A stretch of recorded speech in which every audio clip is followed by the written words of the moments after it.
Hello my dear viewers, আসসালামু আলাইকুম। আশা করি সবাই ভালো আছেন।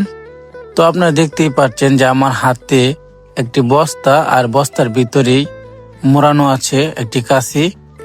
আসলে এই বস্তার কাশি দিয়ে শুধু ঘাস কাটার জন্য এসেছি। তো অনেক দিন পর ভাবলাম যে ঘাস কেটে নিয়ে আসি গরুর জন্য।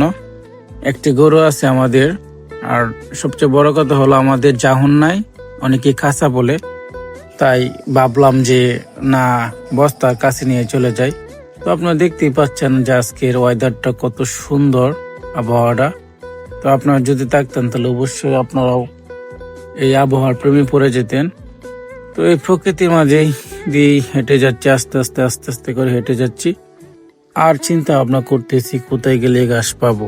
ঠিক আছে, আর অনেক দিন ধরে আমার বন্ধে আসা যাওয়া হয় না, যার কারণে বুঝতেই পারতেছি না যে কোন আইলের মাঝে গাছ থাকতে পারে। এটা নিয়ে চিন্তা ভাবনা করতেছি আর আস্তে আস্তে হেঁটে যাচ্ছি। আর আপনারা এটাও দেখতেছেন, শুধু আমি এদিক ওদিক ফিরতেছি যে কোন দিকে গেলে বেশি ঘাস কাটতে পারবো বা কোন আইলের মধ্যে ঘাস থাকতে পারে।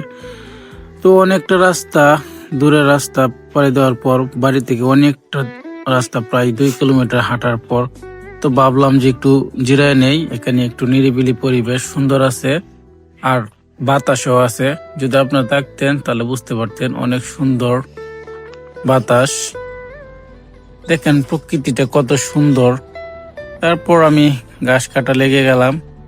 আসলে অনেকগুলাই ঘাস কাটতে হইব, যদি কাঁচা থাকতো তাহলে অল্প কটা কাটলেও হইতো, আর বস্তা ভরা এতটাও সহজ কাজ নয়। তো আপনারা দেখেন যে একটি কত বড় বস্তা আনছি, যে মুরগির RRPর বস্তা নিয়ে আসলাম। এটা অনেক বড়, প্রায় 50 কেজির বস্তা। তো আশা করি সবাই ভালো থাকবেন, সুস্থ থাকবেন, আর আমার জন্য দোয়া করবেন। আসসালামু আলাইকুম।